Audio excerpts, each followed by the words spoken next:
नमस्कार मैत्रिणींनो, सोप्या घरगुती रेसिपीमध्ये तुमचे खूप मनापासून स्वागत. कडक उन्हाळ्यात थंडावा देणारं पाचक असं जिरा सरबत कसं करायचं ते आता आपण बघणार आहे. त्यासाठी अर्धी वाटी जिरे घेतलेत, त्यामध्ये टाकायला 1 टेबलस्पून बडीशेप घेतलेली आहे.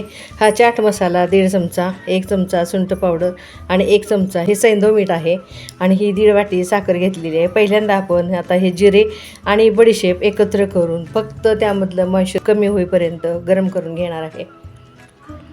बघा आता गॅसवर पॅन आपण ठेवून घेतलेला आहे. त्यात आता हे जिरे आणि बडीशेप टाकून घेते. पॅन मी पहिलाच गरम करून घेतलेला आहे. आता हा गॅस आपण बंद करूया आणि ह्या गरम पॅनमध्ये फक्त ह्यामधलं मॉइश्चर कमी होईपर्यंतच परतून घ्यायचं आहे. जिरे जास्त भाजले गेले की जिऱ्याला कडवटपणा येतो, म्हणून हे जास्ती भाजायचं नाही. फक्त गरम झालं की हे काढून घेणार आहे.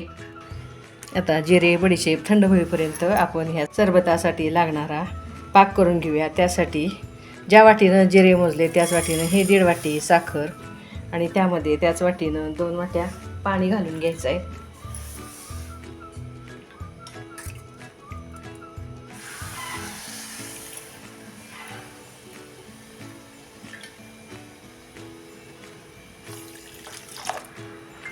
की आता पाकाला उकळी येईपर्यंत हे थंड झालेले जिरे आणि बडीशेप मी मिक्सरच्या भांड्यात काढून घेतले. त्यामध्येच ही आता चाट मसाला, सैंधव मीठ आणि सुंठ पावडर टाकून घेऊया आणि ह्याच्या आता आपण फाईन पावडर करून घेऊया. अशी ही फाईन पावडर आपण करून घेतलेली आहे. बघा ही इतपत बारीक असावी. आपल्या पाकाला पण आता उकळी आलेली आहे. बघा साखर विरघळून आपल्या ह्या पाकाला कशी छान उकळी आली. त्यामध्ये आता ही पावडर टाकून घ्यायची आहे. ही सगळी पावडर ह्यामध्ये अशी टाकून घ्या. पाकाला चांगला चिकटपणा येईपर्यंत आपण ही गॅसच्या मीडियम फ्लेमवर शिजवून घ्यायची आहे. तुम्ही ह्या सरबतामध्ये साखरेऐवजी खडी साखरेचा जरी वापर केला तरी चालतो. बघूया आता आपला पाक हा चांगला तयार झाला आहे का. पाक हा बघायचा कसा, तर तो असा बोटावर घेऊन त्या पाकाला चिकटपणा येईपर्यंत बघा ह्या पाकाची कशी तार धरायला लागली, म्हणजे ह्या पाक आपला तयार झालेला आहे. आता हा गॅस मी बंद करते आणि हे मिश्रण आपण पूर्ण थंड करून घ्यायचं आहे.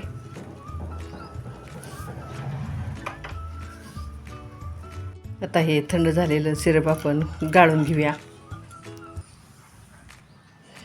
याचं पुरणाच्या चाळणीवर ओतून हे आता मी हलवून गाळून घेते.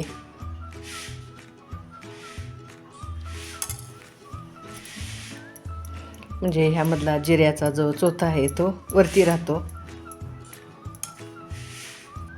की असे चाळणीवर ओतून गाळून घेतल्यानंतर हा जाडसर राहिलेला चोथा आपण हा फेकून द्यायचा आहे.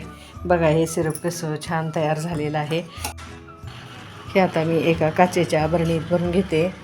बरणी असो की बाटली असो, कोरडी स्वच्छ घ्या. हे आता मी ह्या बरणीमध्ये भरून घेते.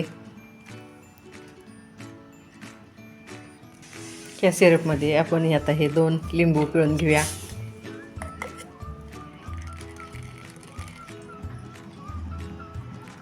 दोन लिंबूचा रस ह्यामध्ये पिळल्यानंतर हे आता हलवून एकजीव करून घेऊया. बघा ह्या सिरपला कलर तरी किती छान आला आहे. आता ह्याच भांड्यात पाणी ओतून आपण आता सरबत कसं तयार करायचं ते बघूया. 2 ग्लास मी पाणी ह्यामध्ये ओतून घेते.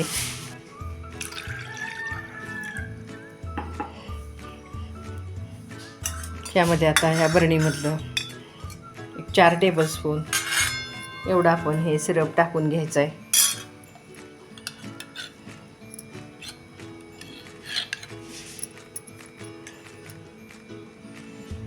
याच आता चमच्यानं हे अंदाजे मोजून मी घेते. कमी जास्त वाटलं तर आपण थोडं पिऊन बघून वापरू शकताय. 3 आणि हे 4 चमचे झालेलं आहे. ह्यामध्ये आता अर्धा लिंबू पिळून घेऊया.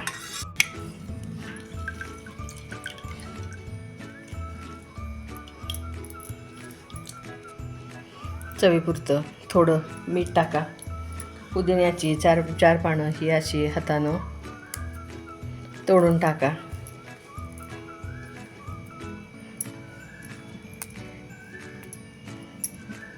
ह्यामध्ये आता शरीराला थंडावा देणारं असं हे सब्जा बी हे 2 चमचे टाकून घेऊया.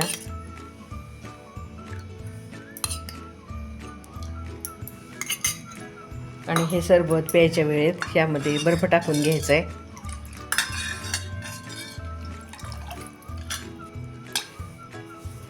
बघा असं हे आपलं थंडगार जिरा सरबत तयार झालेलं आहे. हे आता आपण सर्व करूया. कडक उन्हाळ्यात थंडावा देणारं 3 ते 4 महिने फ्रीजमध्ये आरामात टिकणारं असं हे पाचक जिरा सरबत आपलं तयार झालं आहे. बघा माझी ही जिरा सरबताची रेसिपी तुम्हाला कशी वाटली मला नक्की कमेंट्समध्ये कळवा. रेसिपी आवडल्यास मैत्रिणींमध्ये शेअर करा. रेसिपीला लाईक करा आणि हे सरबत ह्या उन्हाळ्यात नक्की ट्राय करा. अशा ह्या पाचक सरबताचा उन्हाळाभर आस्वाद घ्या. घरचंच खा, निरोगी रहा. धन्यवाद.